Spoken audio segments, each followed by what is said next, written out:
Company law को अगर आप लोग को मैं क्रक्स में बताना चाहूँ लिटिल बिट, मैं प्लेटफॉर्म कहें या यूँ कहें कि आपका एक इंट्रोडक्टरी पार्ट में अगर समझाना चाहूँ कि कंपनी लॉ में एग्जैक्टली कितने पार्ट्स हैं, कंपनी लॉ का कॉम्पोजिशन क्या है।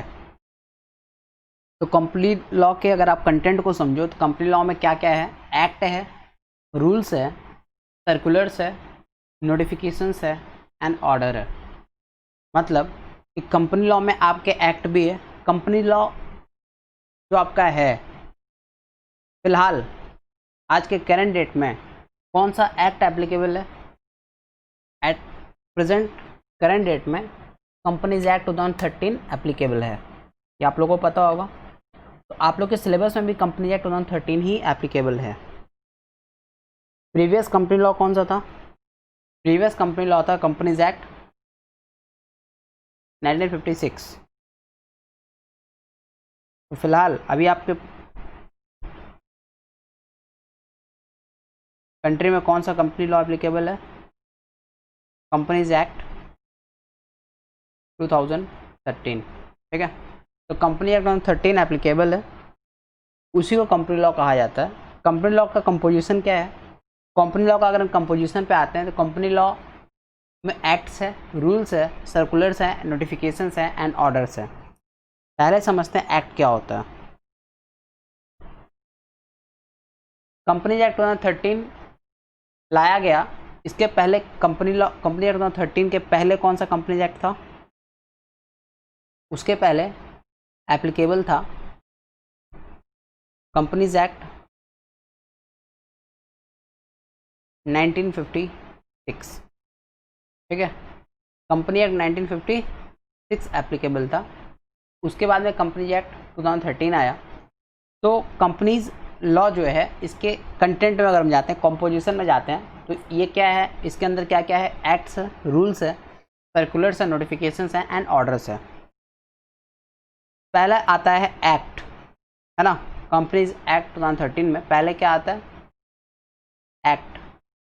तो कंपनी एक्ट 2013 के अंदर में कितने सेक्शंस हैं? 470 सेक्शंस हैं। ये जो 470 सेक्शंस हैं ये अल्टीमेटली क्या है, अल्टीमेटली प्रिंसिपल्स हैं जो ये बताते हैं आपको कि क्या करना है ना। ये 470 सेक्शंस जो हैं ये आपको गाइड करते हैं कि आपको करना क्या है। दैट मीन्स कि किसी भी कॉर्पोरेट वर्ल्ड में कंपनीज को करना क्या है। दैट मीन्स कि रूल्स को फॉलो क्या करना है, किन किन रूल्स को फॉलो करना है। फिर आता है एक्ट के बाद में रूल्स जो होता है वो एक्ट को सपोर्ट करता है एक तरीके से। Rules on every chapter prescribe procedures.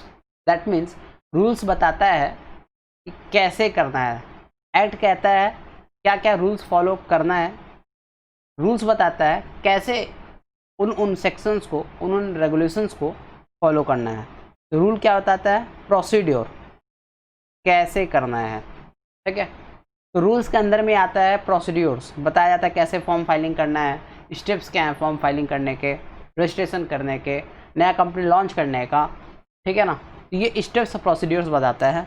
और प्रोसीड्योर्स के साथ में फॉर्म नंबर बताता है कि किस काम के लिए कौन सा फॉर्म नंबर एप्लीकेबल। अगर आपको कंपनी लॉन्च करना है तो कौन सा फॉर्म नंबर एप्लीकेबल है। आपकी कंपनी अगर इनकम फिनेंशियल अकाउंट्स अपना सबमिट नहीं कर पा रही है तो क्या फॉर्म नंबर लगेगा। कौन कौन से पेनल्टीज और फाइन्स के लिए कौन कौन से फॉर्म नंबर्स एप्लीकेबल होंगे, अलग अलग फॉर्म नंबर्स एप्लीकेबल हैं। ये सारे प्रोसीड्योर्स और फॉर्म नंबर्स कौन बताता है, रूल्स। फिर आता है सर्कुलर्स। सर्कुलर्स क्या होता है, सर्कुलर्स जो होता है वो पब्लिक को क्लैरिफिकेशन देने के लिए इशू किया जाता है सेंट्रल गवर्नमेंट की तरफ से फ्रॉम टाइम टू टाइम। मतलब बीच बीच में अगर किसी चीज़ को लेकर डिपार्टमेंट्स के बीच में डिस्प्यूट है कि भाई इस सेक्शन का इंटरप्रिटेशन ऐसा नहीं ऐसा होना चाहिए, इस सेक्शन का इंटरप्रिटेशन या मीनिंग ये नहीं ये है, तो उस तरीके के डिस्प्यूट को सॉल्व करने के लिए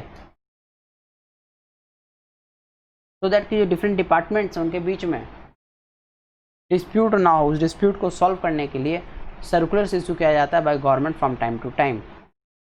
नेक्स्ट आता है notifications. All legislative pronouncements are notified in the official gazette. मतलब नोटिफिकेशन जो हैं वो क्या होते हैं?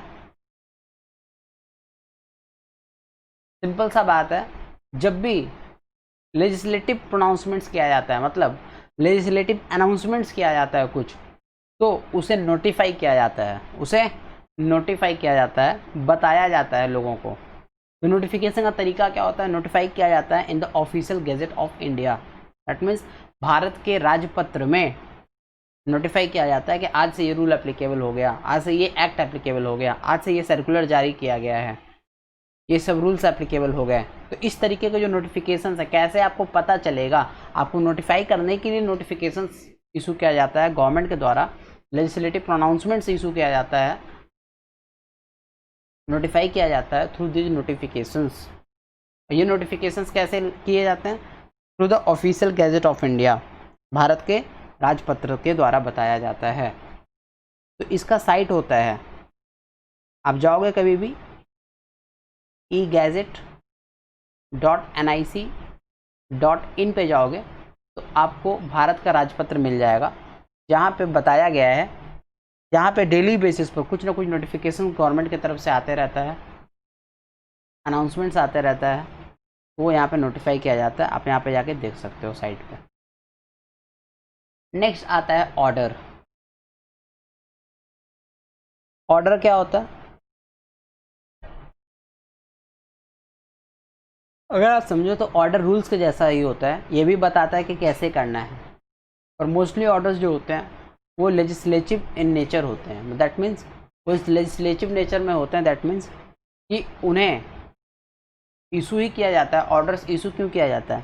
क्लैरिफिकेशन के लिए। मतलब किसी बात को लेकर अगर डिस्प्यूट है, लोग डिलेमा में हैं, कन्फ्यूज़न में हैं, रूल्स रेगुलेशंस या सेक्शंस को लेके या क्लॉजेस को लेके, तो उसके लिए ऑर्डर इशू किया जाता है। वो होता है फॉर क्लैरिफिकेशन। ये रहा आपका ऑर्डर। तो अगर आप समझो तो कंपनी लॉ जो है इन्हीं 5 चीज़ों के इर्द गिर्द है।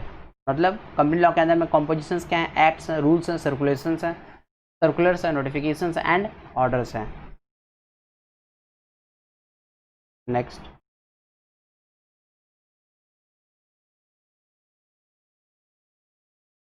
नेक्स्ट आता है administrative machinery of company law. मतलब कि कंपनी लॉ को एडमिनिस्ट्रेटिव मशीनरी के थ्रू कैसे अप्लाई किया जाता है। दैट मीन्स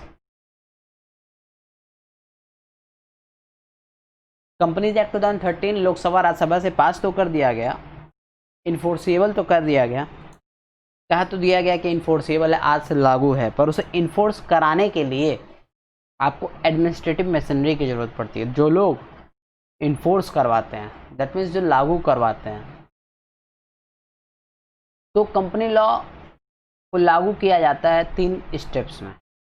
लागू किया जाता है तीन जगह से कंपनी लॉ को लागू किया जाता है। 3 एडमिनिस्ट्रेटिव मशीनरीज हैं जो हेल्प करती हैं कंपनीज एक्ट 2013 या यूँ कहें कंपनी लॉ को इन्फोर्स करने में। पहला है आपका लेजिस्लेटिव। लेजिस्लेटिव क्या होता है? लेजिस्लेटिव होता है आपका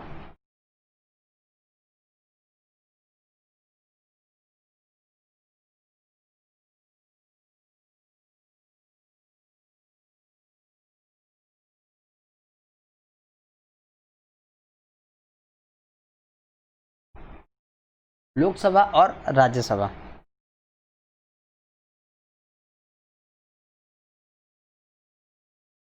दैट मीन्स लोकसभा और राज्यसभा जो आपके अपर हाउस हैं, lower house and upper house हैं सेंट्रल गवर्नमेंट्स के, वहाँ से किसी भी बिल को पास किया जाता है। और जब बिल पास हो जाता है यहाँ से सर्वसहमति से वो निकल जाता है पास होके, तो वो एक्ट बन जाता है। That means bills gets converted into act जब वो लोकसभा और राज्यसभा से पारित कर दिया जाता है।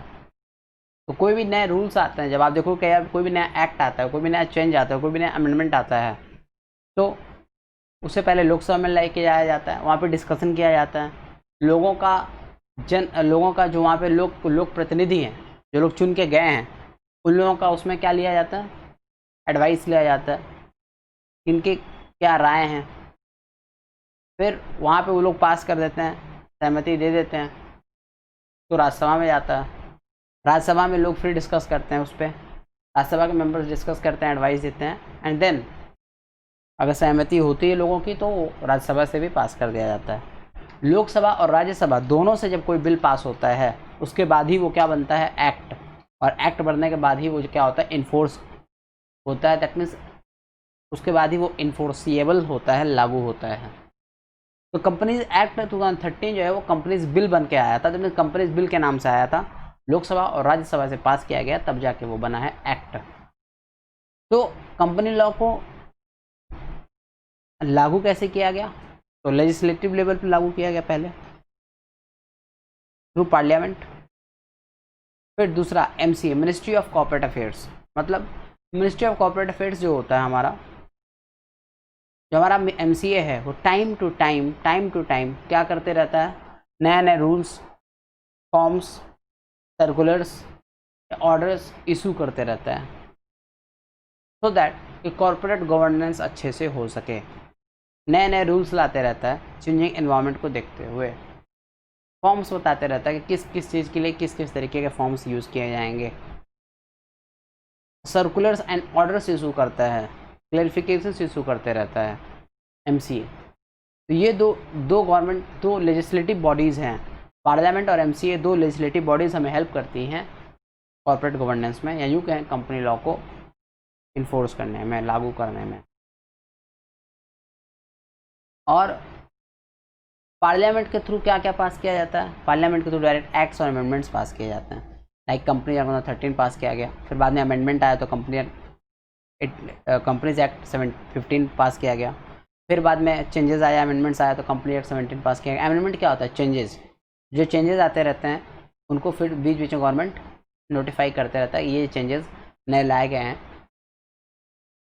To cope up with the changing economic environment. Next executive, ये आपका दूसरा वो है जो आपको हेल्प करता है कंपनी लॉ के एप्लीकेशन में। ये इन्फोर्सिंग बॉडी है। एग्जीक्यूटिव किसको कहा जाता है, जो लॉ को इन्फोर्स करवाए। दैट मीन्स कि जिसका जिम्मेदारी हो, लॉ बनाने का जिम्मेदारी तो लेजिस्लेटिव का होता है, लॉ को बना देना, और उसे इन्फोर्स कराने का काम होता है एग्जीक्यूटिव का, जो उसे लागू करवाता है। तो इन्फोर्सिंग बॉडी होता है आपका एग्जीक्यूटिव। एग्जीक्यूटिव के अंदर में एमसीए आता है,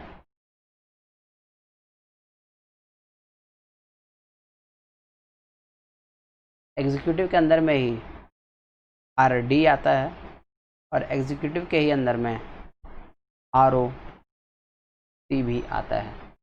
आरडी और आरओसी क्या होता है मैं बताएंगे अभी अगले 5 मिनट में। नेक्स्ट है जुडिशरी। दैट मीन्स कि जुडिशरी क्यों होता है, अगर लेजिस्लेटिव ने कोई एक्ट पास किया और उसे लागू करवाने में दिक्कत हो रहा है एग्जीक्यूटिव के तरफ से, due to some clarification issues, due to some confusion, due to some dispute in application, तो उस डिस्प्यूट को सॉल्व कराने का काम किसका होता है,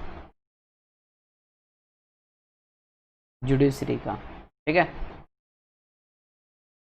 तो जुडिशरी क्या करता है, डिस्प्यूट्स को सॉल्व करता है। जुडिशरी क्या होता है आपका कोर्ट, मतलब जब कोई भी डिस्प्यूट होता है कंपनी लॉ से रिलेटेड तो लोग कहाँ जाते हैं, कोर्ट में। कोर्ट उस डिस्प्यूट को सॉल्व करता है। पर कंपनी लॉ के केसेस को देखने के लिए अलग से 3 कोर्ट्स बनाए गए हैं। पहला है NCLT, national company law tribunal, दूसरा है NCLAT, necklet, national company law appellate tribunal, and तीसरा है स्पेशल कोर्ट्स। ये तीनों कोर्ट्स जो बनाए गए हैं, अगर आप समझो जो तीनों स्पेशल कोर्ट्स हैं, अपने आप में स्पेशल हैं, जो कि बनाए ही गए हैं कंपनी लॉ से रिलेटेड मैटर्स को, डिस्प्यूट्स को सॉल्व करने के लिए। एंड नेक्स्ट आता है NCLT। तो NCLT का फुल फॉर्म मैंने बता दिया, नेशनल कंपनी लॉ ट्राइब्यूनल। आप लोगों ने पढ़ा ना यहाँ पे NCLT, इसका फुल फॉर्म क्या है, नेशनल कंपनी लॉ ट्राइब्यूनल। और NCLAT इसका फुल फॉर्म है national company law appellate tribunal. तो ये था आपका एडमिनिस्ट्रेटिव मशीनरीज जो कंपनी एक्ट को लागू करने में हेल्प करते हैं।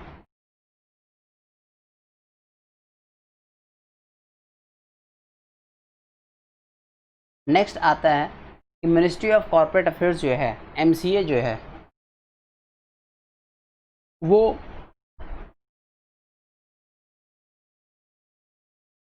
किस तरीके से कंपनी लॉ के रूल्स को, सर्कुलर्स को, सेक्शंस को या कंपनी के कॉर्पोरेट गवर्नेंस को, प्रोसेस को पूरे कैसे प्रोसेस करता है। तो मिनिस्ट्री ऑफ कॉर्पोरेट अफेयर्स का अंदर में 29 स्टेट्स हैं, मतलब MCA के अंदर में जितने भी हमारे स्टेट्स हैं सारे के सारे हैं, 29 स्टेट्स हैं मिनिस्ट्री ऑफ कॉर्पोरेट अफेयर्स के अंदर में। एवरी स्टेट और group of states have an officer called ROC, मतलब हर स्टेट के अंदर में एक रजिस्ट्रार ऑफ कंपनीज होता है, ROC ऑफिस होता है, जो किस लिए होता है, जो होता ही इसीलिए है फॉर्म फाइलिंग करना हो, आपको कोई पेनल्टी या टैक्स पेनल्टी या फाइन का डिस्प्यूट हो या कंपनी लॉ से रिलेटेड कुछ एडमिनिस्ट्रेटिव इशूज़ हो, उन सारी चीज़ों को सॉल्व करने के लिए हर स्टेट में एक ROC होता है, रजिस्ट्रार ऑफ कंपनीज होता है, जो उस स्टेट के पर्टिकुलर कॉर्पोरेट इशूज़ को सॉल्व करता है और कई तरीके की जिम्मेदारियां भी निभाता है ROC, जो हम लोग कमिंग चैप्टर में पढ़ेंगे।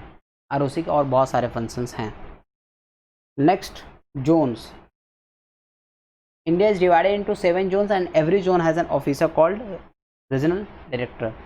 पूरे के पूरे इंडिया को मिनिस्ट्री ऑफ कॉर्पोरेट अफेयर्स ने कंपनी लॉ के पर्पज़ से 7 जोन्स में डिवाइड कर दिया है। कितने जोन्स में? 7 जोन्स में डिवाइड कर दिया गया और हर जोन का एक अपना ऑफिसर है। हर जोन में एक जोनल ऑफिसर होता है जिसका कहा जाता है रीजनल डायरेक्टर, RD। तो ये आपको समझ में आया होगा कि कैसे कंपनी लॉ का पूरा सिस्टम है, कंपनी लॉ पूरा किस तरीके से अप्लाई किया जाता है, इन्फोर्स किया जाता है टू डिफरेंट एडमिनिस्ट्रेटिव मशीनरीज, और कंपनी लॉ के अंदर में क्या क्या कंपोनेंट्स हैं, कॉम्पोजिशंस हैं, क्या क्या हैं जो हम लोगों ने पढ़ा, सेक्शंस हैं, शेड्यूल्स हैं, सर्कुलर्स हैं, रूल्स हैं, रेगुलेशंस हैं। तो कंपनी लॉ का ये पूरा जो अम्ब्रेला है, इसके अंदर में ही आते हैं आपके rules, regulations, clauses, sections, order, circulars, notifications. और किन किन एडमिनिस्ट्रेटिव मशीनरीज के थ्रू कंपनी लॉ को कॉर्पोरेट गवर्नेंस के लिए लागू किया जाता है? लेजिस्लेटिव, एग्जीक्यूटिव और जुडिशरी के थ्रू। मतलब लेजिस्लेटिव जो है लोकसभा और राज्यसभा, वो बिल को पास करता है, एक्ट में तब्दील करता है, वो कानून बन जाता है, फिर उसे लागू कराने का काम होता है एग्जीक्यूटिव का। एग्जीक्यूटिव के लागू कराने में कहीं दिक्कत हो, कोई डिस्प्यूट हो, कोई इशूज अराइज होता है तो जुडिशरी आता है। और कंपनी लॉ के लिए अलग से जुडिशरीज है, जहाँ पे सिर्फ और सिर्फ कंपनी लॉ से रिलेटेड इशूज़ को सॉल्व किया जाता है, कॉर्पोरेट इशूज़ को सॉल्व किया जाता है।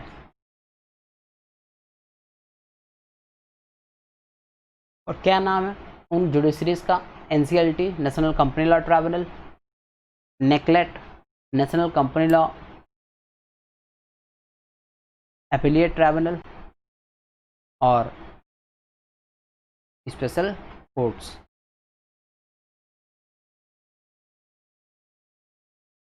ये रहा आपका पूरा कंपनी लॉ का इंट्रोडक्शन इन अ नटसेल। हम लोग थ्योरी स्टार्ट करेंगे इन द कमिंग वीडियोज़।